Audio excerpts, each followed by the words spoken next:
On Christmas morning 2025, the world awoke to shocking news that would dominate headlines and conversations across continents. The United States, under President Donald Trump, had launched a series of coordinated airstrikes in Nigeria's Sokoto State, a region already fraught with tension and uncertainty.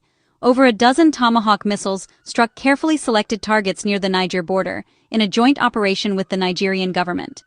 U.S. officials emphasized that Nigeria had provided both intelligence and explicit approval, highlighting the operation as a rare moment of military cooperation between the two nations. In a move that bypassed traditional diplomatic channels, President Trump took to Truth Social to announce the strikes directly to the public. He framed the operation as a bold defense of persecuted Christians, claiming it was a necessary response to the threat posed by Islamic State terrorists in the region. Trump described the mission as a direct answer to what he called an ongoing genocide of Christians in Nigeria, echoing his administration's long-standing focus on religious freedom and the protection of Christian minorities worldwide. The White House quickly organized a press briefing, reinforcing the narrative of a humanitarian intervention. The administration linked the strikes to its broader global campaign against ISIS, drawing parallels to recent military actions in Syria and positioning the U.S. as a leader in the fight against extremist violence, not just in the Middle East, but now in West Africa as well. However, this narrative was immediately questioned by regional experts, Nigerian political analysts, and local leaders. Many pointed out the deep complexity of Sokoto's conflict, where religious, ethnic, and economic tensions are deeply intertwined, and where the population is far more diverse than the administration's statements suggested.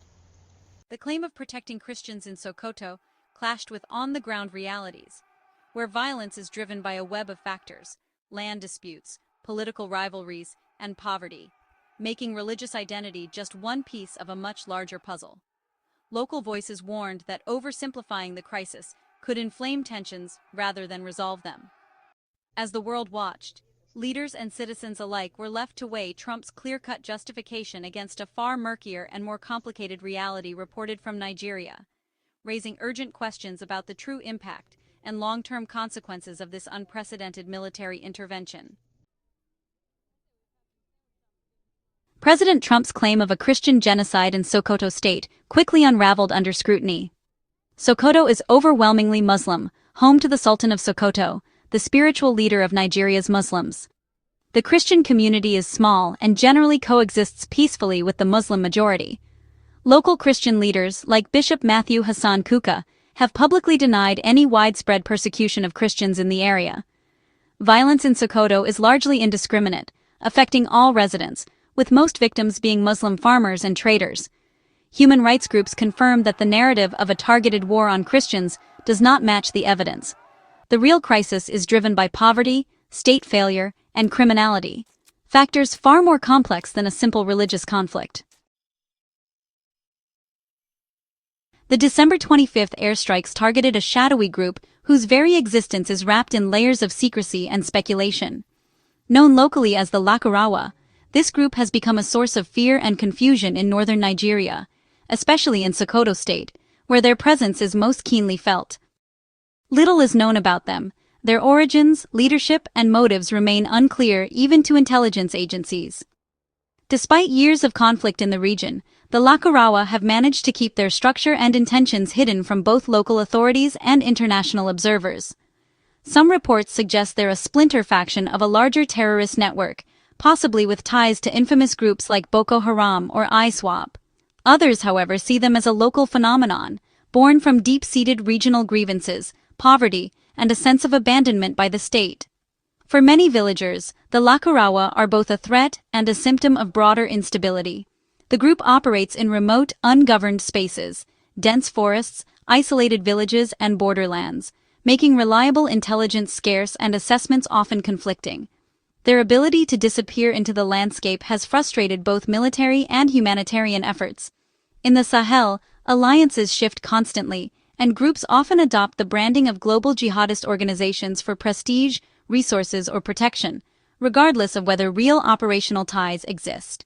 This ambiguity makes it difficult to determine if the Lakurawa are true ISIS affiliates, loosely connected sympathizers, or simply local actors using the name for leverage and fear. The mystery surrounding the Lakurawa is central to the controversy over the U.S. strikes, fueling debate about the accuracy of intelligence and the risks of foreign intervention. Understanding who they are, and what they truly represent, is crucial to judging the legitimacy and potential consequences of the intervention, both for Nigeria and the wider region. The Lakurawa story is a cautionary tale of how local security solutions, born out of desperation, can spiral into new and unexpected threats. In the vast, often neglected rural stretches of Sokoto State, the absence of effective government protection left communities exposed and vulnerable. The Lakurawa began as grassroots vigilantes, ordinary people who took up arms to defend their neighbors from relentless bandit raids. With little support from authorities, these groups filled a critical gap, offering a sense of hope and security where none existed. At first, they were celebrated as heroes. Their swift actions repelled attacks, restored a fragile sense of order, and brought communities together in solidarity against a common enemy. But as their influence expanded, so did their ambitions. The Lakurawa began to impose their own harsh rules, demanding taxes and obedience from the very people they once protected. Their transformation from guardians to oppressors was gradual but unmistakable.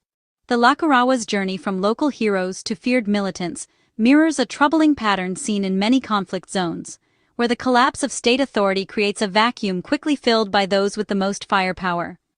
Over time, the distinction between vigilantism, criminality, and outright insurgency became increasingly blurred. The Lakurawa now operate in a gray zone, their motives and methods often indistinguishable from the bandits they once fought. Today, they are both a symptom and a cause of the region's deepening instability, contributing to a cycle of violence and fear that grips everyday life. The Lakurawa's rise is less about religious extremism and more about the fierce power struggles that emerge when the state abandons its people. Their authority is rooted in the vacuum left by failed governance. Now, ordinary villagers are trapped in the crossfire, caught between bandits, militants, and the very groups that once promised them safety, forced to navigate a landscape where trust is scarce and danger is ever present. The Trump administration justified the airstrikes by claiming the Lakurawa were an ISIS arm, but this is hotly debated. Some analysts point to evidence of ISIS expansion in the Sahel and suggest the Lakurawa's methods and rhetoric fit the ISIS mold.